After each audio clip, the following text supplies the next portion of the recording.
অভিযোগ পাল্টা অভিযোগের মধ্য দিয়ে অনুষ্ঠিত হচ্ছে ডাকসু নির্বাচন। আচরণবিধি লঙ্ঘনের অভিযোগ তুলেছেন কোনো প্রার্থী, তবে শেষ পর্যন্ত সব ভোটারদের কেন্দ্রে আসার আহ্বান জানিয়েছেন তারা। সকাল ৮টা থেকে শুরু ডাকসু নির্বাচনের ভোট গ্রহণ। সবগুলো কেন্দ্রের সামনে লম্বা লাইন, উৎসবমুখর পরিবেশে ভোট দিচ্ছেন ঢাকা বিশ্ববিদ্যালয়ের শিক্ষার্থীরা। ভোট কেন্দ্রের ভেতরে প্রবেশ করাই ছাত্রদলের ভিপি প্রার্থী আবিদুল ইসলাম খানের বিরুদ্ধে আচরণবিধি লঙ্ঘনের অভিযোগ উঠেছে।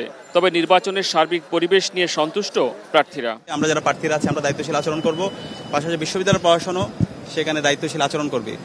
একই সাথে কয়েকটি জায়গায় আমরা ব্যর্থ দেখতে পেয়েছি। আমরা এখানে আসার পরে দেখতে পেয়েছি একটি ছাত্র সংগঠন তারা লিফলেট বিতরণ করছে, যেটা 100 মিটারের মধ্যে নিষিদ্ধ, আচরণবিধির মধ্যে বলা আছে। 2019 সালের নির্বাচন যে আমরা করেছি সেই অভিজ্ঞতার আলোকে এখানে কিছু ত্রুটি আছে। যেমন দেখেন, আমি একজন প্রার্থী, আমার গলায় কোনো কার্ড নাই, একজন ভিপি প্রার্থী, তেমন অসংখ্য ভিপি জিএস প্রার্থী আছে।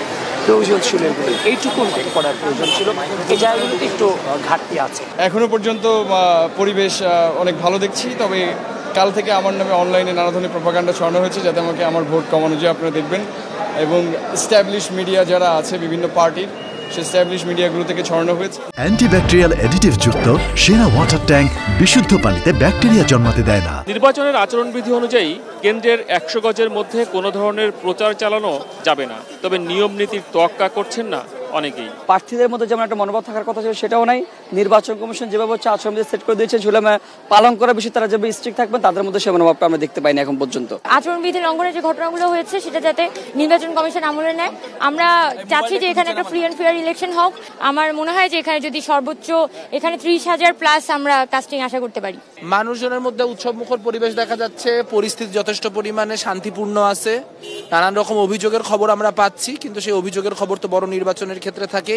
এই ডাকসু নির্বাচনে আমরা যেমন করে পরিবেশ দেখাবো, যে অন্যায়ের বিরুদ্ধে প্রতিবিরোধ গড়ে তুলে আমাদের মতামত ব্যক্ত করার প্র্যাকটিসটা দেখাবো, বাংলাদেশ সে পথে এগাবে। ভোট কেন্দ্রের শৃঙ্খলা রক্ষায় সতর্ক অবস্থায় বিশ্ববিদ্যালয় প্রশাসন।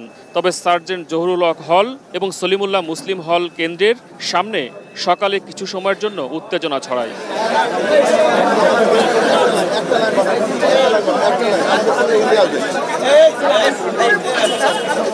বুথ থেকে 100 মিটার অনেক দূরে আছে, আপনারা এটা নিয়ে কোনো টেনশন করেন না। এখন এগুলো তো সবগুলো ম্যানেজমেন্ট করাও তো মুশকিল। অভিযোগ যাই থাকুক না কেন, ডাকসু নির্বাচনের প্রার্থীরা বলছেন শিক্ষার্থীরা যাদের পক্ষে রায় দিবেন তা মেনে নেবেন তারা। মহসিন কবির, এটিএন নিউজ, ঢাকা।